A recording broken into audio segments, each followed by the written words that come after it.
invite those of you who still are eating to feel free to continue to do that. We are going to get going with the program.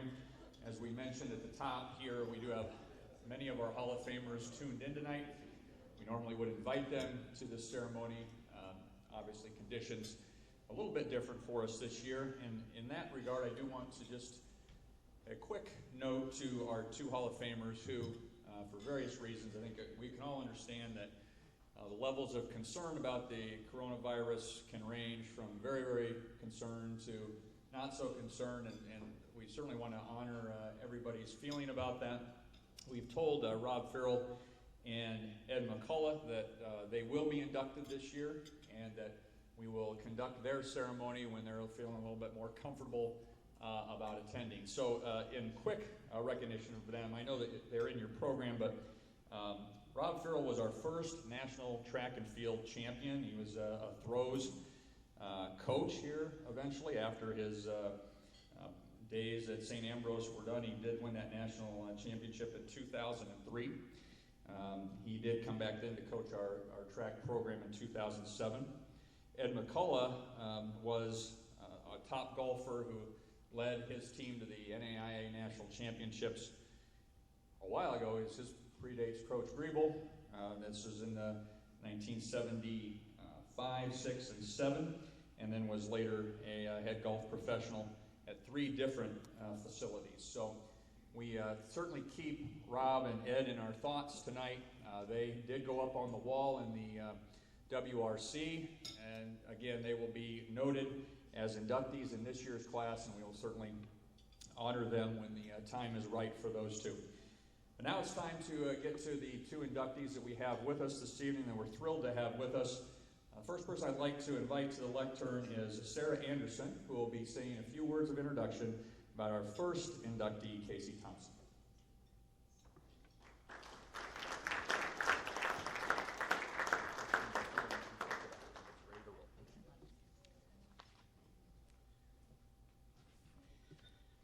So when I was a young coach at St. Ambrose, I was lucky and blessed enough to have Casey Thompson as part of the St. Ambrose softball team.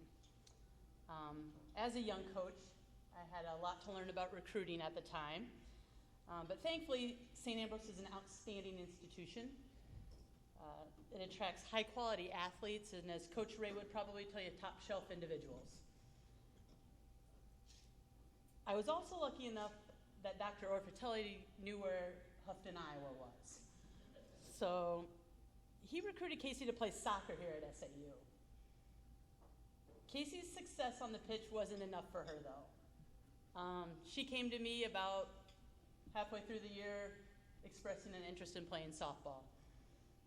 So we kind of talked about it. I knew she was athletic. And I asked Casey, so what position do you play?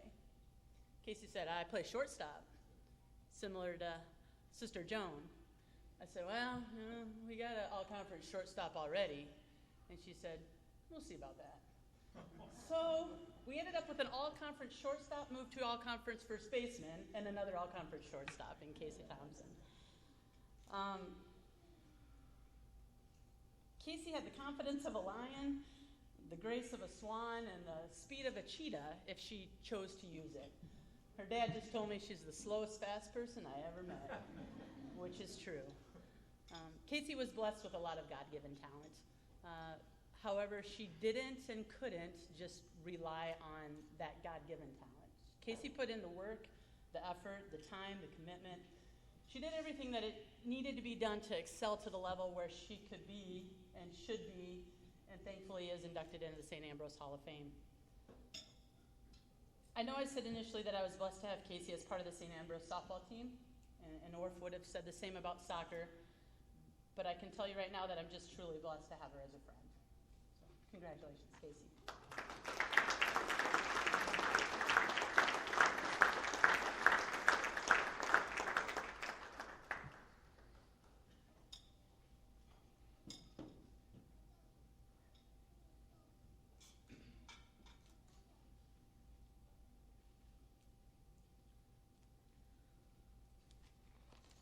First of all, thank you, Sarah, for presenting me. You've been an amazing coach, mentor, and friend, and I couldn't have asked for anything more. As far as the stories go, not 100% accurate, but maybe close. I think I told her I played shortstop. I did play third also, but I think I didn't tell her that I played third because I didn't like playing third. Thank you to the athletic department and all involved in honoring me and the other athletes by inducting us into the Hall of Fame. I'm very honored and blessed to be a part of St. Ambrose history. Thank you to my family, friends, coaches, and teammates for all your support and encouragement throughout my career. Thank you, Mom and Dad, for everything. I couldn't have done it without you. If you ask my parents who I got my talent from, I'm sure they'll both take credit. My mom swears it was all because she was my very first softball coach. She taught me all the basics and got me started on the right foot. Now, if you ask my dad, I got all my talents and good looks, supposedly, from him. Really? The one thing I do know for sure is that I got my bad knees, bad feet, and gray hair from that old white-haired man over there. Thanks, Dad. Thank you, everyone. It's a great honor.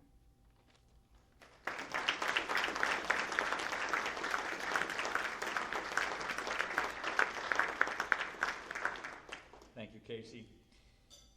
Next person I'd like to invite up is Mike Venzen, who will be presenting our second inductee of the evening, Nate Norman.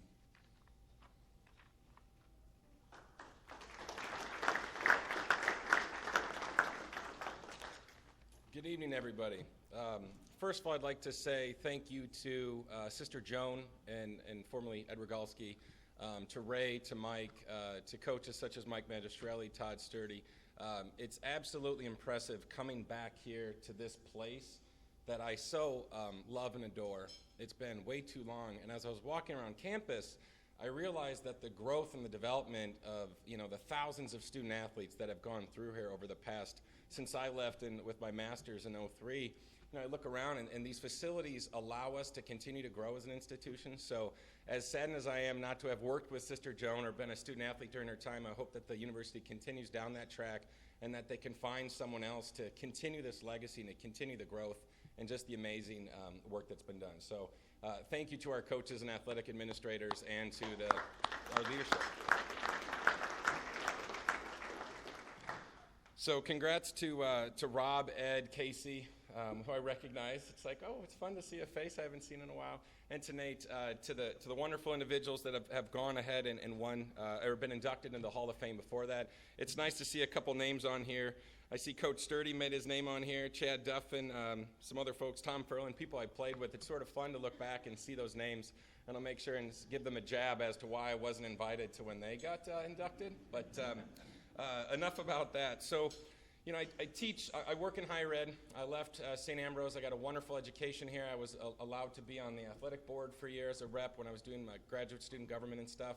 And I work in higher ed, and I teach a leadership class. And I've taught, 20-plus semesters since I've left here. And in class on Wednesday, via Zoom, because that's the environment we're in, we're talking about personal branding. And we're talking about, leadership development. And I don't know, of course, I get off on tangents. So one of my students said, so what are you doing this weekend, Mr. Venzen? I'm like, actually, I get to induct a buddy into an athletic Hall of Fame. Like, that's not the typical thing you get to respond with. And they're like, what would be 3 words you could use to describe him? And I'm like, oh, you just had to ask me that, right? So I started to come up with some, and they were way too boring. So I called a couple former teammates of Nate and mine. And one of them, who happened to coach here, John Wallach, he's like, he came up with one right away. He said, smart, tough, and dependable. Those are 3 words. And so when you think about today's day and age, I've worked with a lot of student athletes over the years, and it's something to be said about a running back when those are the 3 words that you might choose to use: tough, smart, and dependable. So I want to give a couple examples. Nate had an amazing high football IQ. He had a vision. It was motivating every time we went out there. As the O-line would go out there, we knew that we had someone behind us that even if we maybe didn't, nail our blocks, or if we were off a little bit, Nate could make up for it because he had that vision, he had that patience to find the hole and to make those great plays. The tough part, Nate didn't miss games. I mean, I don't know if anybody does fantasy football right now. If you look at my roster, all my running backs, like questionable, injured reserve, everybody's hurt. Nate didn't miss games. He was always there. He was a team guy. He never, he wouldn't miss out on that. He wouldn't skip plays. That's just something, I think, the tough part. And the dependable part, too, Back to the tough part, Nate would deliver a lick. He'd take some licks because sometimes that would just happen, but he'd deliver licks, too. So always would get up. So something else I wanted to add, Nate was a team guy. If you look at it, and he's somewhat active on Facebook in regards to throwing out some pics, like my son's in 6th grade, and he's like, Dad, do you have any pictures from college or anything? I'm like, Bud, we were pre-digital age, like VHS tapes. I think luckily Nate converted some to DVD so we could look at some highlight reels. But Nate tagged a bunch of us in an article, and there's a picture of me blocking. I don't know why the Quad City Times did it, but I'm so glad they did, because I now have proof for my son. Look, I blocked for that really fast guy. And Nate's, of course, the picture's Nate, and it's me with my gut hanging out, trying to just get in front of some McKendree player. But Nate was the kind of guy after the game where you'd have 100-plus yards. I mean, the stats are, if you look up on SAUBs, you can see the history, right? You can see all-purpose yards. You can see rushing yards, touchdowns, all that stuff. Nate was the guy that would say, no, I want to say thanks to my O-line. He was that type of person, or he is that type of person. He showed it to us as well. He took us to the pizza joint, Pizza Cellar in Princeton, Illinois. I don't know. I honestly don't remember the trip. I remember I'm like, where's Princeton? I have no idea. I'm from the western suburbs. So we get in. I think we traveled on 80. We went to this place, and we just, destroyed and demolished, all this pizza. So thanks again to Nate and his parents for helping pay for that. But those are the types of memories that I think a lot of us have about Nate. So if you needed a yard, he was always there for you. He's always there for his team. And he's also the type of guy that, I'm lucky enough to call a friend, and so glad to honor him, and I'm glad we're able to do that today. So congrats, Nate.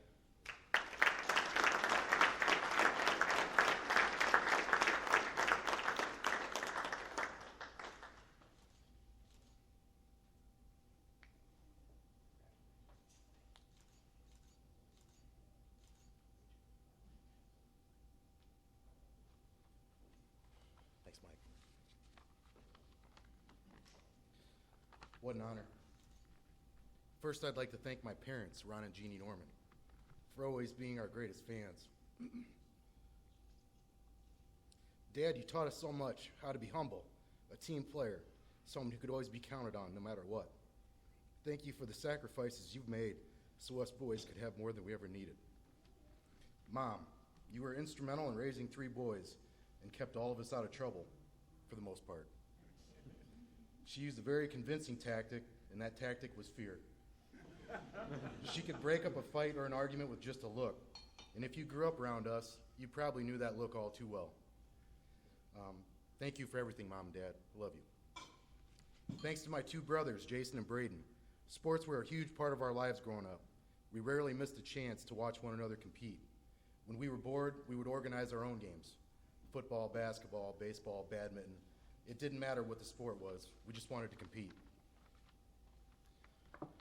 We helped each other learn how to both win and lose graciously, but bragging rights motivated us to be the very best at everything we did.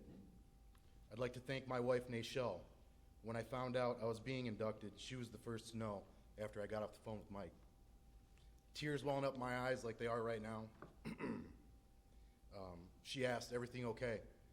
And I responded and told her the good news. She said, that's wonderful and quite an honor. When are you going to start working out? September's right around the corner, you know. I was a little confused at that point. I mean, I know I don't look the same as I did 14 years ago when we first started dating, but she might have thought I might be playing in a football game today and was confused about that. But and the second thing that ran through my mind was, do I really look that bad? About 1,000 different things ran through my mind at that very moment, and none of it had anything to do with being inducted into the Hall of Fame today. Point is, I believe Nashelle is in my life for a reason. She often questions why, and it's most certainly been a benefit to me more than her over the years. But she's given me a purpose in life and put the important things into perspective, to be a better husband and father than I was a football player. Thank you, Nashelle, for bringing me back to reality and giving me the 3 greatest accomplishments I will ever have, our 3 children, Gracie, Olivia, and Maverick. Leadership has never been in short supply here at St. Ambrose. We were blessed to have some of the best examples to follow, both as students and also as athletes. Our coaching staff, Todd Sturdy, Jody Sears, Jeff Gersh, Tim Rosenball, Rich Wright, Lonnie Wilkinson, Steve Bakaris, and so many others, were the cornerstone of our program. These coaches made us what we were then and who we are today. They challenged us to do our very best on and off the field, pushed us when we needed it, and demanded we never give up and that we always fall forward. Our teams during the late 90s, early 2000s were special. We had a group of individuals who were not afraid of swimming out into those deep waters. If you played any sport, you know the place I'm talking about. The greatest lesson we learned as student athletes was pushing ourselves past that breaking point, to not back down when things get tough. We had guys who were not complacent with just being the best on the team or in the conference. We wanted more. We wanted St. Ambrose to be recognized as one of the top NAIA programs in the nation. We wanted to build a winning foundation that would last years and achieve that goal for about a decade of dominance in our conference. When teams came to Brady Street, they knew they were in for a long day. Maureen Baldwin, thank you so much for all the work that you've done for the students of St. Ambrose. You are an invaluable asset for this university. Thank you for not giving up on me and always picking up the phone when I would call. I wouldn't be standing here today if it wasn't for her guidance. Last but not least, I'd like to thank the Hall of Fame Selection Committee and St. Ambrose University for this honor. I'll cherish this moment for the rest of my days. Thank you.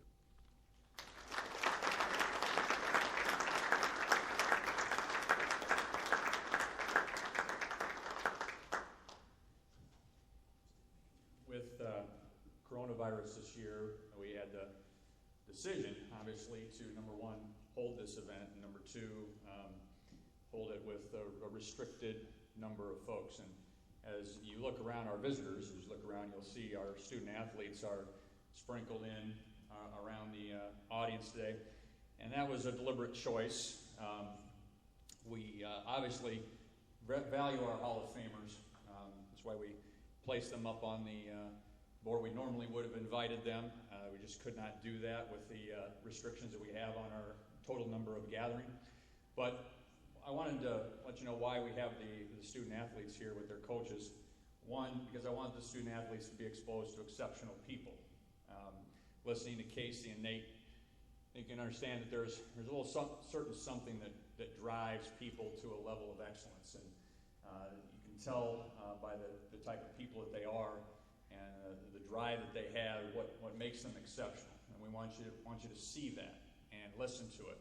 But Nate and Casey, what I can tell you as well, these folks were picked out of their group by their coaches to represent their program, one individual from each program, and you can rest assured, if you have pride in St. Ambrose, you can be very proud of what is behind you coming up through St. Ambrose. We have very exceptional student athletes in the room as well. So we hope that that's a continual line throughout the history of the program, and this is a great way to see that illustrated in one particular room here. As we conclude tonight, Hall of Famers, Brian Thiessen, our Sports Information Director, will walk you over. Your names are up now on the Wall of Fame over in the Wellness and Recreation Center. I know he's going to want to talk to you and take some pictures of you as well. I have your clocks here that I'll make sure that I get to you. Do have to take care of business here. For our visitors, we do have a campus-wide masking policy. If you would, as you exit the ballroom, please put your mask back on until you get to your car, and that will just alleviate any problems that we might have with that regarding our security folks and all of that. So we thank you very much, all of you, for coming out tonight and getting this going again. We plan to do this now on an annual basis, and I think this was a great group to start off with. So again, Casey, Nate, thank you very much. We'll hook you up with our SID here, and athletes and coaches, thank you very much for your attendance as well. Have a great evening, everybody.